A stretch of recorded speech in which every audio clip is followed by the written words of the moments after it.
தெரிந்து கொள்ளும் வகையில் இருந்த திரு ராமதாஸ் அவர்கள் மாவட்ட தலைவரானவுடன் ஆக்ரோஷமாக தன்னுடைய பயணத்தை தொடங்கினார். அந்த நேரத்தில் திரு ராமதாஸை பார்த்து திராவிட முன்னேற்ற கழகத்தில் பயந்த காலம் அது. அவர் கார்ல போயிட்டே இருப்பார். எங்கேயாவது திராவிட முன்னேற்ற கழக கொடி ஒன்று ஏத்தனாவே அவருக்கு பிடிக்காது. அவர் கார்லயே இங்க கத்தி வச்சிருப்பார், வெற்ற கத்தி. ஆமா, கொடியை வெட்டுறதுக்குன்னே கத்தி வச்சிருந்தாருங்க அவரு. அதுக்குன்னே தனி கத்தி. அதுக்குன்னே தனி கத்தி. திமுக கொடியை வெட்டி சாச்சிட்டு போய் யாரும் கிட்ட வரவே முடியாதுங்க. கிட்ட வரவே முடியாது, வந்துட்டு போகவும் முடியாது. காங்கிரஸ்ல இப்படி ஒரு ஆளா அப்படின்னு நேருவே இப்படி ஒரு ஆள் ஒரு மாவட்ட தலைவரார் இருக்கிறார் என்று வியர்ந்து கேட்டார் என்ற வரலாறு கூட அவருக்கு சொந்தமானது. ராமதாஸ் இருக்கும் வரை இங்க திமுகவினுடைய கை ஓங்கவே இல்லை. அவர் ரவுடிலாம் கிடையாது. ஆனா அவர் எதிர்த்தா அமைதியா இருக்க மாட்டார். அமைதியா இருக்க மாட்டாருன்னா மீதியெல்லாம் நீங்களே புரிஞ்சுப்பீங்க. அவர் எதிர்த்துட்டீங்கன்னா வீட்டில் போயெல்லாம் தூங்கிடலாம் மாட்டார் ராமதாஸ். கடுமையான நடவடிக்கைகள் இருக்கும். படைபலம், அவருடைய பின்னால பெரிய படபலம். பெருந்தலைவர் காமராஜரே ராமதாஸ் வந்திருக்காருன்னா உள்ள உடனே கூப்பிடுவார். திரு மூப்பனார் வந்தா கூட இருக்க சொல்லுன்னு சொல்லுவாரு. அவர் ஒரு ஆளை கூப்பிடுவாரா, நீங்க தான் பாத்துக்கணுங்க, நீங்க கொஞ்சம் செலவு பார்த்துங்க, எல்லாரும் காங்கிரஸ் ஓட்டு போடுங்க, 10 சீட்டும் ஜெயிக்குமா. எங்க போய் நின்று சொன்னாலும் அவருக்கு அப்படி ஒரு மரியாதை இருந்ததா. பெரிய மனுஷன் கூட. ஆனா அதே நேரத்துல வம்புன்னு வந்தா அதையும் விட்டுட்டு ஒதுங்கி போகக்கூடிய ஆளாகவும் அவர் இல்லை. உண்மையில எனக்கு தெரிஞ்சு ஒரு காங்கிரஸ்காரரை பார்த்து கழகங்கள் பயந்தது என்றால் அது ராமதாஸை பார்த்துதான் என்று தைரியமாக ஆணித்தரமாக சொல்ல முடியும்.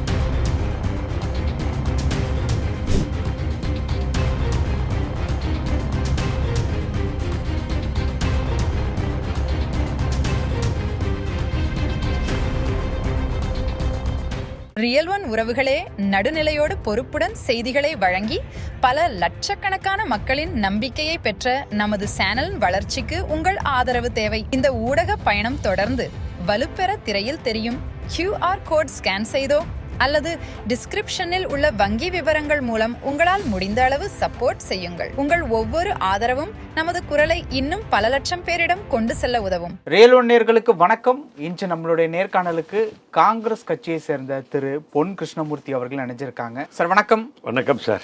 சார், இப்போ ரொம்ப ஒரு அக்ரெசிவான ஆட்கள்லாம் 70-80களில் திமுகவில் தான் நிறைய பேர் இருந்தாங்க அப்படின்ட்டு சொல்லப்படுது. ஆனால் காங்கிரஸ்காரர்கள்ட்ட கேட்கும்போது, குறிப்பாக உங்கள்கிட்ட மாதிரியான ஆட்கள்கிட்ட பேசும்போது, அந்த மாதிரி கைகள் எங்ககிட்டையுமே இருக்குது அப்படின்ட்டு சொல்லப்படக்கூடிய அளவுக்கு காங்கிரஸில் ராமதாஸ் அப்படின்னு ஒரு நபர் இப்போ இருக்காரா என்ன அப்படிங்கிறது இல்லை. அவர் இல்லை, உயிரோடு இல்லை. ஓகே. இறந்து எவ்வளோ நாள் சார் இருக்கும்? இறந்து ஒரு 30 வருஷம் இருக்கும். ஓகே. 25 ஆண்டுகளாவது குறைந்தது இருக்கு. அக்ரெசிவான ஒரு நபர் அப்படிங்கிற மாதிரி கேள்விப்பட்டிருக்கோம். யார் அவர்? என்ன அப்படி அந்த அளவுக்கு ஒரு முரட்டுத்தனம் காட்டுவார்? அதாவதுங்க, அவர் ஒரு எளிய தொண்டராக தான் வண்ணாரப்பேட்டையில் காங்கிரஸ் வாழ்க்கையை துவக்கியவர். பிறகு படிப்படியாக உயர்ந்து பெருந்தலைவர் காமராஜர் அறியும் வரை அவரோட நட்புட பாராட்டும் வகையில் வளர்த்தெடுக்கப்பட்டார். காரணம் அவருடைய உழைப்பால். இந்த காங்கிரஸ் இயக்கத்தில் பெருந்தலைவர் காமராஜர் இருந்தவரை உழைப்பவர்கள் அடையாளம் காணப்பட்டார்கள். அடையாளம் காணப்பட்டு அவர்களுக்கு வாய்ப்புகள் ஒரு குறிப்பாக நீங்கள் பார்த்தீர்கள் என்றால் வடசென்னை பகுதியிலே காங்கிரஸ் வலுவாக இருந்தது. அங்கே ராமதாஸ், கொரமுத்துன்னு ஒருத்தர் பேர் சொல்லுவாங்க. அவர் இப்போதான் மறைஞ்சிட்டார். அவர் இவங்கெல்லாம் மிகப்பெரிய ஆளுமைகள் காங்கிரஸ் கட்சியில். அப்போது திரு ராமதாஸ் அவர்கள் மாவட்ட தலைவராக ஆக்கப்பட்டார். மாவட்ட தலைவராகும் வரை சாதாரணமாக ஒரு லெவலில் அறியப்பட்டு எல்லோராலையும் தெரிந்து கொள்ளும் வகையில் இருந்த திரு ராமதாஸ் அவர்கள் மாவட்ட தலைவரானவுடன் ஆக்ரோஷமாக தன்னுடைய பயணத்தை தொடங்கினார். திரு காமராஜர் அவர்கள் அவரை மாவட்ட தலைவராக நியமித்ததற்கு காரணமே அவருடைய பணியில் தோய்வில்லாமல் செய்ததும் அர்ப்பணிப்போடு செய்ததையும் பார்த்து அவர் தலைவராக்கப்பட்டார். அந்த நேரத்தில் திரு ராமதாஸை பார்த்து திராவிட முன்னேற்ற கழகத்தில் பயந்த காலம் அது. அவர் காரில் போயிட்டே இருப்பார். எங்கேயாவது திராவிட முன்னேற்ற கழக கொடி ஒன்று ஏத்தனாவே அவருக்கு பிடிக்காது. மாவட்ட தலைவராக இருந்த காலத்தில் அப்போ காங்கிரஸ் கவர்மெண்ட் இருக்குது. 62 to 67. அப்போ காங்கிரஸ் கவர்மெண்ட், பக்தோச்சலம் முதல்வர். அவர் கார்லேயே இங்கே கத்தி வச்சிருப்பார், வெற்ற கத்தி. ஆமா, கொடியை வெட்டுறதுக்குன்னே கத்தி வச்சிருந்தாருங்க அவரு. அதுக்குன்னே தனி கத்தி. அதுக்குன்னே தனி கத்தி. ஆளை வெட்ட மாட்டாரு, கொடியை தான் வெட்டுவார். திமுக கொடியை வெட்டி சாச்சிட்டு போய் யாரும் கிட்ட வரவே முடியாதுங்க. கிட்ட வரவே முடியாது, வந்துட்டு போகவும் முடியாது. காங்கிரஸ்ல இப்படி ஒரு ஆளா அப்படின்னு நான் கேள்விப்பட்டது. நேருவே இப்படி ஒரு ஆள் ஒரு மாவட்ட தலைவராக இருக்கிறார் என்று வியர்ந்து கேட்டார் என்ற வரலாறு கூட அவருக்கு சொந்தமானது. அவருக்கு 2 பெண் குழந்தைகள். ஒன்று பேர் கமலா, வண்ணாரப்பேட்டில் இருந்தாங்க. இன்னொரு பெண் குழந்தை என் வீட்டுக்கு பக்கத்தில் எங்கள் அருகிலே வசித்தாங்க. இப்போ இல்லை, அவங்க காலி பண்ணிட்டு மாதாவரம் பக்கம் போயிட்டாங்க. அப்போ ராமதாஸ் வந்துங்க இருக்கும்போது காங்கிரஸ் கவுன்சிலர்கள் சென்னை முழுவதும் காங்கிரஸ் தான். மேயர் கவுன்சிலர், மேயராகவும் காங்கிரஸ் தான் இருப்பாங்க. திரு ராதாகிருஷ்ண பிள்ளை யார் காங்கிரஸ் மேயர்னு கேட்டிங்கன்னா, திரு கோபாலகிருஷ்ணன் இருந்தார்ல, இந்தியன் வங்கி சேர்மன், அவங்க அப்பா தான் ராதாகிருஷ்ண பிள்ளை. அவர் மேயருக்கு அடையாளமாக இருந்தவர். அதே மாதிரி ராமதாஸ் டெப்டி மேயராக இருந்தார். மேயராக வரல, மாவட்ட தலைவராக இருந்து அவர் டெப்டி மேயராக வந்தார், கவுன்சிலராக இருந்து. அதே போன்று நிறைய பேர் கவுன்சிலராக வந்தாங்க. முதல் கவுன்சிலர் டிஎம்கே பிடிச்சது போது யார் வந்தாங்கன்னு கேட்டிங்கன்னா, அரங்கநாதன் ஒருத்தர், அவர் தான் டிஎம்கேனுடைய முதல் மேயராக வந்தார். டாக்டர் ராமதாஸ் இருக்கும் வரை இங்கே திமுகவினுடைய கை ஓங்கவே இல்லை. ராமதாஸ் மாற்றப்பட்டு அந்த நேரத்தில் வேறு மாவட்ட தலைவர் திரு விநாயகமூர்த்தி வட சென்னைக்கும், திரு மணிவர்மா என்பவர் தென் சென்னைக்கும் மாவட்ட தலைவர்களாக ஆக்கப்பட்ட போது டிஎம்கே உள்ளே கொஞ்சம் கொஞ்சமாக நுழைய ஆரம்பித்து விட்டது. அப்போது டிஎம்கே வந்து மாநகராட்சியை தான் முதல்ல பிடிச்சாங்க. அங்கே தான் அவங்களுடைய ஆதிக்கம் அதிகமாச்சு. அது ராமதாசனுடைய மாவட்ட தலைவர் போனதுக்கப்புறம் தான் டிஎம்கேனுடைய ஆதிக்கம் சென்னை மாவட்டத்தில் பெரிய அளவில் வந்ததுன்னு நம்ம சொல்லலாம். ஆகவே ராமதாஸ் வந்து சென்னை மாவட்டத்தினுடைய காங்கிரஸின் அடையாளமாக மட்டுமல்ல, மிக எளிமையாக இருப்பார். போகும்பொழுதே சாலையில் இருக்கக்கூடிய ஒரு காங்கிரஸ்காரனை பார்த்து விட்டால் இறங்குவார். டீ சாப்பிட வேண்டும் என்றால் அங்கேயே நின்று டீ சாப்பிடுவார். எல்லோரோடும் சகஜமாக பேசுவார். தொண்டர்கள் வீட்டிற்கு போய் சந்தித்த ஒரு தலைவர் என்றால் அது ராமதாஸ் தான். தொண்டர்கள் வீட்டுக்கே போவார் நேரம். சார், இப்போ வந்து திமுக காரர்கள் ராமதாஸை பார்த்தா பயப்படுவாங்களா? ஆமாம் சார், அப்படிப்பட்ட ஒரு ஆளுமை அவர். அவர்கிட்ட யாரும், அதாவது அவர் வந்து ரவுடிலாம் கிடையாது. ஆனால் அவர் எதிர்த்தா அமைதியாக இருக்க மாட்டார்னா மீதியெல்லாம் நீங்களே புரிஞ்சுப்பீங்க. அவர் எதிர்த்துட்டீங்கன்னா வீட்டில் போயெல்லாம் தூங்கிடலாம் மாட்டார் ராமதாஸ். கடுமையான நடவடிக்கைகள் இருக்கும். அதுக்கு பயந்துக்கிட்டே நம்முடைய திராவிட முன்னேற்ற கழக சகோதரர்கள் அவர்கிட்ட எதுக்கு வம்புக்கு போனோம்னா பிரச்சனை பெருசாகிடும், அப்புறம் அதெல்லாம் வம்பாயிடும். எங்கள் மாவட்ட தலைவர் ராமதாஸ் பிரச்சனை போகணுன்னா அவங்க குடும்பத்தில் இருக்கிறவங்களே திராவிட முன்னேற்ற கழக தோழர்கள் வீட்டில் இருக்கவங்களே ஒத்துக்க மாட்டாங்க. அப்படி ஒரு ஆளுமை, படைபலம், அவருடைய பின்னால் பெரிய படைபலம். நான் கேள்விப்பட்ட வரைக்கும் அவங்க மகெல்லாம் இன்றைக்கி என்னோட தொடர்பில் இருக்காங்க. கமலா என்பவருக்கு சமீபத்தில் வந்துங்க கண்ணு ப்ராப்ளம் இருந்தது. அப்போ நான் வந்து காமராஜ் ட்ரஸ்ட்லேருந்து அவங்களுக்கு பணம் கூட வாங்கி கொடுத்தேன். நார்மல் ஃபேமிலி, இன்றைக்கும் பெரிய அளவில் வசதியாக இருக்காங்கன்னெலாம் நான் சொல்ல மாட்டேன். இல்லை சார், இப்போ மாவட்ட செயலாளர் அப்படின்னா இன்றைக்கி இருக்கிறவங்க கட்சியினுடைய பெயர், அவங்களுடைய செல்வாக்கை வச்சுக்கிட்டு நிறைய சம்பாதிக்கிறது அப்படிங்கிறது நடந்துக்கிட்டு இருக்கு. அதான் அவர் அன்னைக்கு பண்ணலையா சார்? காமராஜர் காலத்தில் இருந்த எந்த மாவட்ட தலைவரும், எந்த வட்ட தலைவரும், எந்த கவுன்சிலரும், எந்த மேயரும், எந்த எம்எல்ஏவோ, எந்த எம்பியும் சம்பாதிக்கல சார். காமராஜரும் சம்பாதிக்கல, இவங்களும் சம்பாதிக்கல, யாரும் சம்பாதிக்கல. காரணம், காமராஜரை பார்த்து விட்டு அப்படி நாம் வாழ வேண்டும் என்று நினைத்தார்கள். நீங்கள் நேரு பார்த்தீங்கன்னா எல்லா சொத்தையும் நாட்டுக்கு கொடுத்தாரு. நீங்கள் தமிழ்நாட்டில் எடுத்துக்கிட்டிங்கன்னா குமாரசாமி ராஜான்னு ஒருத்தர், ராஜபாளையம், மொத்த சொத்தையும் நாட்டுக்கு எழுதி கொடுத்துட்டாரு. வாவு சிதம்பரனார் பிள்ளை எவ்வளோ பெரிய பணக்காரர், கப்பல் விட்டாருங்க.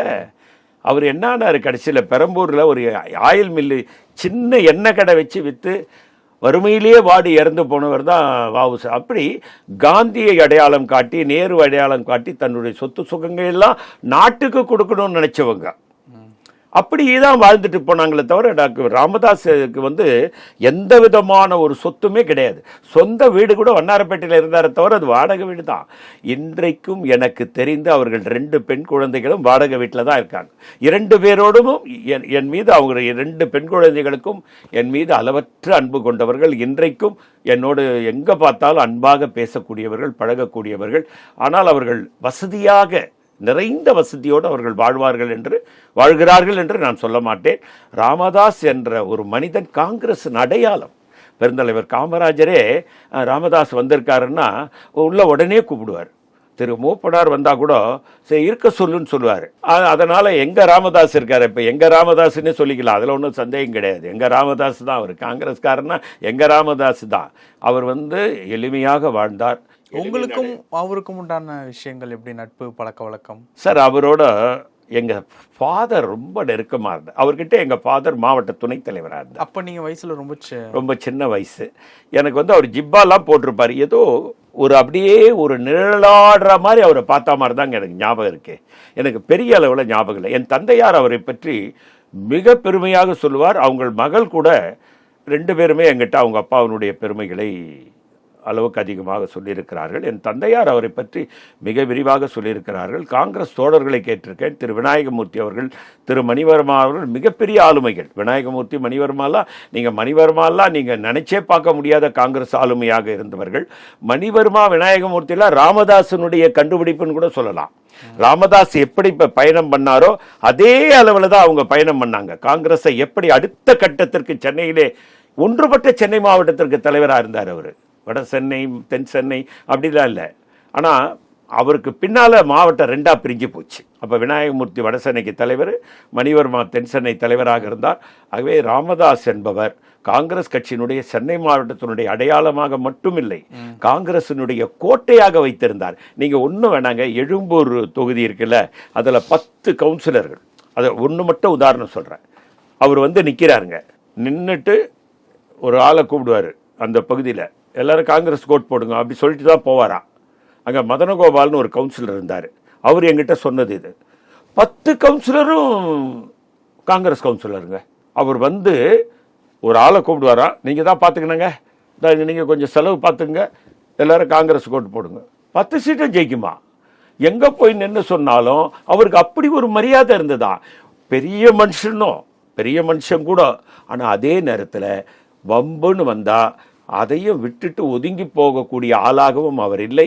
உண்மையில் எனக்கு தெரிஞ்சு ஒரு காங்கிரஸ்காரரை பார்த்து கழகங்கள் பயந்தது என்றால் அது ராமதாஸை பார்த்துதான் என்று தைரியமாக ஆணித்தரமாக சொல்ல முடியும். கொஞ்சம் குள்ளமான உருவம் தான் அவர். எனக்கு அப்படியே ரெசம்பலாக தெரியுது. கொஞ்சம் குள்ளமான உருவம், ஜிப்பாலாம் போட்டிருப்பார். ஆனால் கம்பீரமாக இருப்பார், கம்பீரமாக பேசுவார். இது அவங்க பசங்க 2 பேரும் அநேகமாக பார்ப்பாங்கன்னு தான் நினைக்கிறேன், இல்லைன்னா பார்க்க சொல்லணும். அந்த ரொம்ப அமைதியான பசங்க, 2 பெண் குழந்தைங்கள. ஆனால் அவர் அப்படி கிடையாது, அமைதியானவர் தான். ஆனால் ஆக்ரோஷன் வந்தால் கட்டுப்படுத்த முடியாத ஒரு காங்கிரஸ்காரராக தன்னை அடையாளப்படுத்தி கொண்டு காங்கிரஸ் கோட்டையாக சென்னையை மாற்றிய வரலாற்றுக்கு சொந்தக்காரர் ராமதாஸ். மறக்க முடியாத மனிதர். பல விஷயங்கள் பேசியிருக்கோம். நன்றி சார். நன்றி, வணக்கம். உங்கள் பிசினஸ் இன்னும் அதிக மக்களை சென்றடைய வேண்டுமா? இன்றைய டிஜிட்டல் உலகில் சரியான ப்ரமோஷன் தான் வெற்றியின் முதல் படி. தமிழகம் முழுவதும் பல லட்சக்கணக்கான பார்வையாளர்களை தினமும் சென்றடையும் ரியல் ஒன் யூடியூப் சேனல்களில் உங்கள் பிசினஸ் இனி எல்லோரும் அறியட்டும். குறைந்த செலவில் அதிக ரீச். உங்கள் பிராண்டுக்கு நம்பிக்கையும் வளர்ச்சியும் சேர்க்க இன்றே எங்களை தொடர்பு கொள்ளுங்கள். 928 00 87 164.